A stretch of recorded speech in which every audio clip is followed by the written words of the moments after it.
راکھی ساونت نے کلمہ پڑھا، شاید ویڈیو وائرل ہوا، کلمہ پڑھا اس نے کلمہ پڑھا لا الہ الا اللہ محمد رسول اللہ. بتاؤ اس کے کن پٹی پر کون گولی رکھے ہوئے تھا؟ کسی نے گولی رکھی تھی کیا؟ وہ تو قاضی صاحب ادھر نکاح پڑھا رہے تھے، ان کے حساب سے نکاح پڑھا ہے اس نے. اس کے بعد پھر انہوں نے نکاح نامے میں ان کا نام شاید فاطمہ کو جیسے نام لکھا گیا ہے. دنیا سے بے خبر ہو کر ایک دوسرے کے ہاتھ میں ہاتھ ڈال کر تب شادی کرتے. وہی جناب وہی ساونت میڈم راکھی ساونت شاید بتا کتنی منہ پھٹ لیڈی ہے وہ، کسی سے ڈرتی نہیں ہے، جو بات بولنا ہوتا بول دیتی. بتائیے اس کو کوئی وہ عادل درانی کیا ہے نہیں ہے، وہ مسلم ہے کہ نہیں ہے، واللہ عالم بالصواب. لیکن وہ آدمی راکھی کو لے کر بیٹھ کر پڑھ رہا ہے، نکاح پڑھ رہا ہے. کیا وہ عورت کیا اس کو دھتورا سنگا دیا تھا؟ کیا اس کو عقل نہیں تھا کہ میں ایک لڑکے سے مسلم لڑکے سے شادی کر رہی ہوں؟ اس کے اوپر کون سی پریشر تھی؟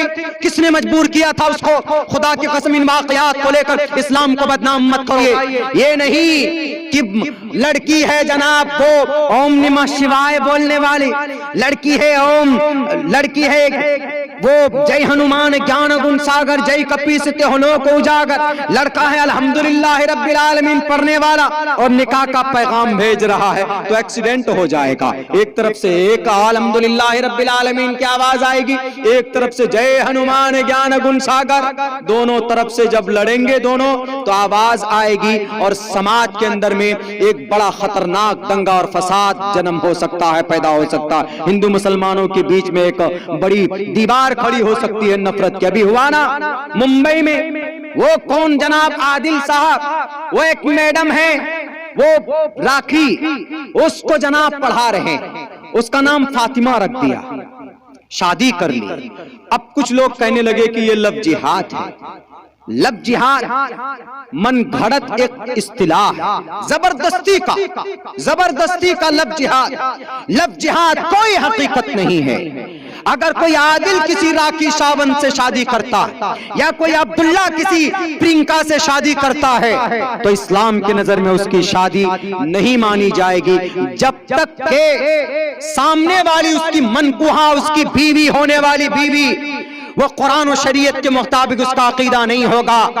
اس سے نکاح نہیں پڑھ سکتے آپ کے لیے جائز نہیں ہے. اسلام کے اندر صرف اتنی بات کہی گئی ہے کہ اگر سماج کا کوئی جوان لڑکا، سماج کی کوئی بیٹی ایک دوسرے کو پسند کرتے ہیں، یہ نہیں کہ ماں باپ تو سو رہے ہیں اور رات کو لحاف کے نیچے فون لگا کر ہلو ہوا یہ بات کر رہے ہیں، پوری رات بیت جاتی ہے، بچے باتیں کرتے ہیں. میرے سماج کے بھائیوں، نوجوانوں اور ہماری سماج کی بیٹیوں، ہمارے سماج کے ماں بہنوں، اگر آپ کے گھر کے اندر یہ کوئی پرابلم ہے تو اس کو سولو کیجئے.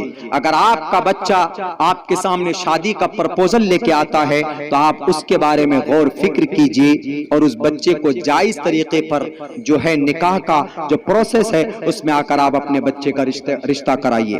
یہ نہیں ہم ترم خاں ہیں، ہم سیٹھ جی ہیں تو ہم جناب وہ منگلو سے کیوں شادی کرائیں، اس کی بیٹی سے کیوں شادی کرائیں، منگلو ہمارا دولہا ہوگا. نہیں، اسلام کے اندر ہاں یہ ہے کہ برابری میں ہو، دینداری دیکھی جائے، لیکن یہ ہے کہ بچوں کی خوشی کرنا چاہتے ہیں.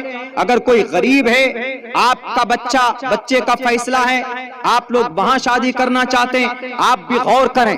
اگر کوئی غریب ہے تو آپ کو اللہ نے دولت دی ہے تو اس کی مدد کیجیے، ان کو آپ رشتہ دار بنا کر آپ ان کی مدد کر سکتے ہیں. ایک اللہ نے موقع دیا، حضرت بلال حبشی کالے کلوٹے تھے، اللہ کے نبی علیہ السلام نے بھیجا کہ جاؤ فلاں کے گھر میں بیٹی ہے، نکاح کا پیغام لے کر جاؤ. وہ گئے تو اس شخص نے کہا کہ تم کو داماد بنائیں گے، کالے ہو، کلوٹے ہو، غلام بھی ہو، تمہارے ہونٹ اتنے موٹے، تمہارا رنگ اتنا کالا، ہم کبھی بھی اپنی بیٹی کی زندگی تمہارے ہاتھ میں نہیں دے سکتے. لیکن انہوں نے کہا کہ محمد رسول اللہ نے بھیجا. جب بیٹی نے آواز سنی تو بیٹی نے کہا کہ ابا روک لیجئے، آپ یہ مت دیکھیں کہ دولہا کون ہے، آپ یہ دیکھیں کہ بھیجا کس نے ہے، محمد رسول اللہ صلی اللہ علیہ وسلم نے بھیجا. اس سے پتا چلتا ہے کہ رشتہ ہونے کے لیے امیر و غریب، فقیر، خاندان، جناب نسب، اس چیز کے اوپر زیادہ ہم لوگ غور کریں گے کہ جناب یہ سید ہے، جناب میں انصاری ہوں، میں چودھری ہوں، وہ تیلی ہے۔ اسلام کے اندر اس کی پرمیشن نہیں ہے، اسلام کے اندر اس کی گنجائش نہیں ہے۔ آپ علیہ الصلوۃ والسلام نے ہر قبیلے کے اندر شادی کی ہے۔ آپ کی کئی شادی کرنے کی ایک وجہ یہ بھی تھی کہ لوگوں کو بتانا چاہتے تھے کہ اے لوگوں، تمہارے بیچ میں تمہارے مذہب کا، تمہارے عقیدے کا، تمہارے کانسیپٹ کی اگر بچی آ جائے، غریب گھر سے اگر بلونگ کرتی ہے تو اس کی غربت کو مت دیکھنا، اس کے ساتھ نکاح کرنا، اس کے ساتھ شادی کرنا۔ لیکن آج وہ ہو نہیں رہا۔ اسی لیے یہ جو ہیپی نیو ایئر مناتے ہیں، بہت سارے ڈیز مناتے ہیں، یہ سب چیزیں اسلام کے اندر اس کی کوئی پرمیشن نہیں۔ میرے بھائیوں، اس جلسے کے مادھیم سے آپ کو یہ ساری باتیں بتائی جاتی ہیں، ایک دم گانٹ لگا لیجئے بڑھیا طریقے سے، نہیں تو ہم یقیناً تباہ و برباد ہو جائیں گے۔ جو بھی باتیں بتائی جا رہی ہے قرآن و حدیث کی روشنی میں آپ کو بتائی جا رہی ہے، ان سب باتوں کو ایک دم گانٹ لگا لیجئے کہ یقیناً اللہ کے نبی علیہ الصلوۃ والسلام کا یہ فرمان، کسی کے خلاف کچھ مت بولیے۔ بہت سی جگہوں کے اوپر جناب ہمارے خلاف بھی رومر چلے کہ مولانا عبداللہ ایسے بولے ویسے بولے۔ ہم نے کہا کہ بھئی اب پروف تو لے کر کے آ جاؤ۔ ہاں، اگر ہمارے گھر کے اندر ہمارا ابا بھی اگر قرآن و شریعت کے خلاف ان کا عقیدہ ہوگا، ان کا کام ہوگا، تو عبداللہ سالم اس کی اصلاح کرے گا اور کہے گا کہ ابا آپ کا یہ کام شریعت کے خلاف ہے، آپ کا یہ عقیدہ شریعت کے خلاف۔ ابھی فیفا ورلڈ کپ ہوا، سارے لوگ واہ واہ کرنے لگے۔ اچھی بات بھی ہے، قرآن کریم کی تلاوت سے شروعات کی، بہت اچھی بات ہے۔ ڈاکٹر ذاکر صاحب کے ذریعے سے کئی لوگ کلمہ پڑھے، بہت اچھی بات ہے۔ لیکن وہاں پر اگر میڈم پاڈکون نہیں جاتی، گئی ورلڈ کپ اٹھا کر کے لوگوں کے سامنے پیش کیا، اور جناب بھارت کی ایک ڈانسر نورا فتح وہ ڈانس کی، وہ غلط ہو گیا نا، وہ تو شریعت کے خلاف ہے۔ تو اس لیے شریعت کے خلاف ہے تو ہم اس کی نندا کرتے ہیں۔ ہمارے بھارت میں ڈانس کرنے والے مسلمان بچے، ڈانس کرنے والی بچیاں، اسلام کے اندر کوئی اجازت نہیں ہے، اس کی کوئی پرمیشن نہیں ہے ان سب چیزوں کی کرنے کی۔ اصل میں ہم مسلمان یقیناً اپنی شریعت سے، اپنے قرآن سے اور اپنی اسلامک زندگی سے لاکھوں کروڑوں میل دور ہو رہے ہیں، جس کی بنیاد پر اللہ تبارک و تعالیٰ آئے دن کوئی نہ کوئی جناب ہمارے خلاف کچھ بول دیتا۔ یہی لفظ جہاد کا میٹر لے لیجئے۔ لفظ جہاد کا مطلب کیا ہوتا ہے؟ ہندو بھائیوں کے عقیدے کے مطابق لفظ جہاد، لو مینس پیار، جہاد مینس جنگ، لو کا جنگ، یہ دیکھ لیجئے، لو کا جنگ، لو محبت کی جنگ، محبت بھی اور جنگ بھی، ایک طرف پیار ایک طرف جنگ ہے۔ پہلی بات تو یہ جملہ ایک دوسرے کی جگہ پر فٹ ہی نہیں ہو رہے۔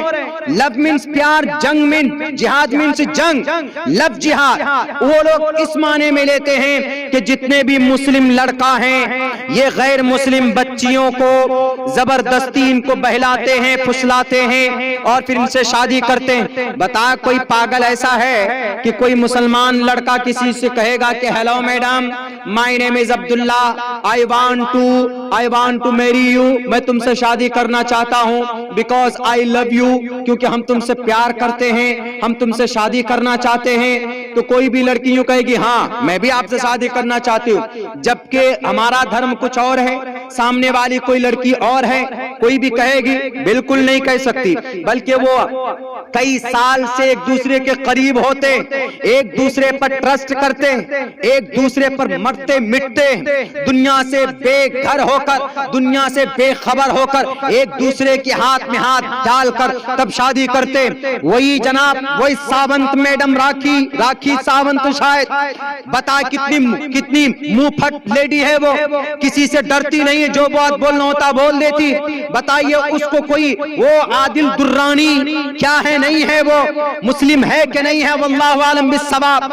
لیکن وہ آدمی راکھی کو لے کر بیٹھ کر پڑھ رہا ہے، نکاح پڑھ رہا ہے، کیا وہ عورت کیا اس کو دھتورا سنگا دیا تھا؟ کیا اس کو عقل نہیں تھا کہ میں ایک لڑکے سے، مسلم لڑکے سے شادی کر رہی ہوں؟ اس کے اوپر کون سی پریشر تھی؟ کس نے مجبور کیا تھا اس کو؟ خدا کی قسم ان واقعات کو لے کر اسلام کو بدنام مت کرو. پہلی بات تو یہ ہے کہ اگر اس کا عقیدہ وہی تھا تو اسلام کے مطابق اس کا نکاح ہوا ہی نہیں. تم تو کہتے ہو کہ لو جہاد ہے. اسلام کہتا ہے کہ کسی بھی مسلم لڑکے کا کسی بھی غیر مسلم بچی کے ساتھ نکاح تو دور کی بات، بلکہ غیر مسلم کیا کوئی بھی مسلم لڑکا کسی مسلم لڑکی سے اگر کوئی رشتہ جوڑتا ہے، غیر مسلم دور کی بات، مسلم لڑکا بھی لڑکا لڑکی آپس میں ہیپی نیو ایئر مناتے ہیں یا پھر جناب ڈیٹنگ پہ جاتے. ڈیٹنگ کا مطلب آؤ ہاتھ میں ہاتھ ڈال کر کافی شاپ چلیں، کافی پیئیں گے، بائک پہ بٹھا کر گھماتے ہیں، شاپنگ کراتے ہیں. کب کراتے؟ جبکہ ابھی نکاح بھی نہیں ہوا ڈیٹنگ کراتے. یہ ڈیٹنگ کم ہے، یہ جناب چیٹنگ بلیک میلنگ ہے. یہ صرف دھوکہ دیتے ہیں، اسلام کو بدنام کرتے ہو. اسلام کہتا ہے کہ مسلم لڑکا مسلم لڑکی جب ایک دوسرے سے بات نہیں کر سکتے، جب پرمیشن نہیں ہے، جب اللہ کا قرآن کہتا ہے قل للمؤمنات یغضضن من ابصارہن، سماج کی بیٹیاں نگاہیں نیچے رکھے. سماج کے کسی لڑکے کو تم نہیں دیکھ سکتے. سماج کے مسلم لڑکوں سے قرآن کہتا ہے سماج کی تم کسی بیٹی کو نہیں دیکھ سکتے ہو.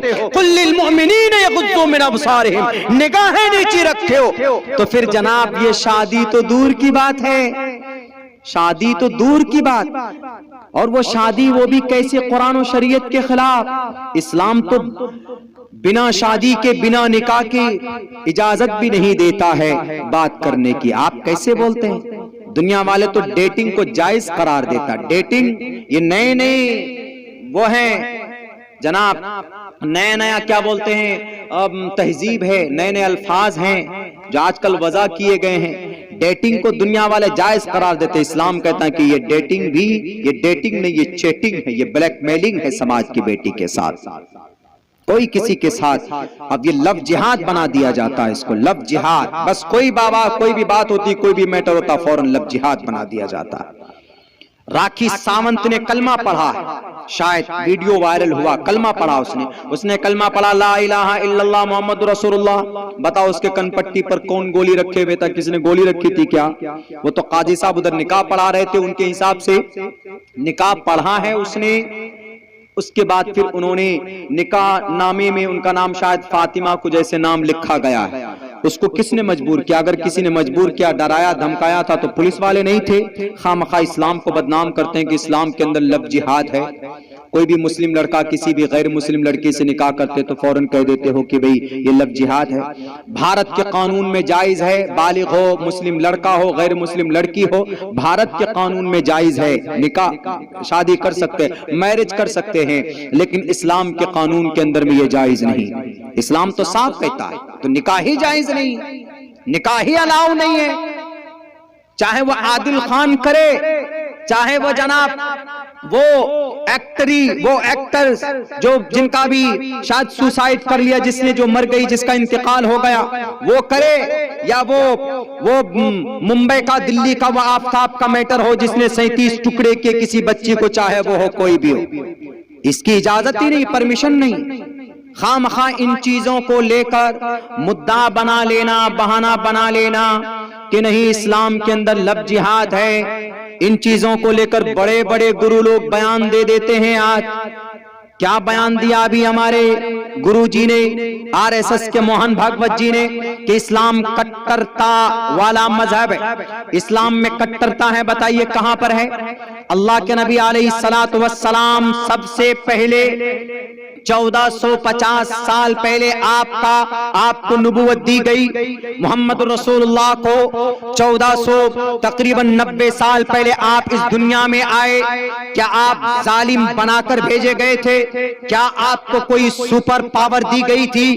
کیا آپ کو کوئی شکتی دی گئی تھی کہ اے محمد جو تمہاری بات کو نہ مانے تم ان کے سامنے میں سخت ہو جانا، ان کو ڈرا دینا، ان کو دھمکا دینا، اور اگر نہ مانے تو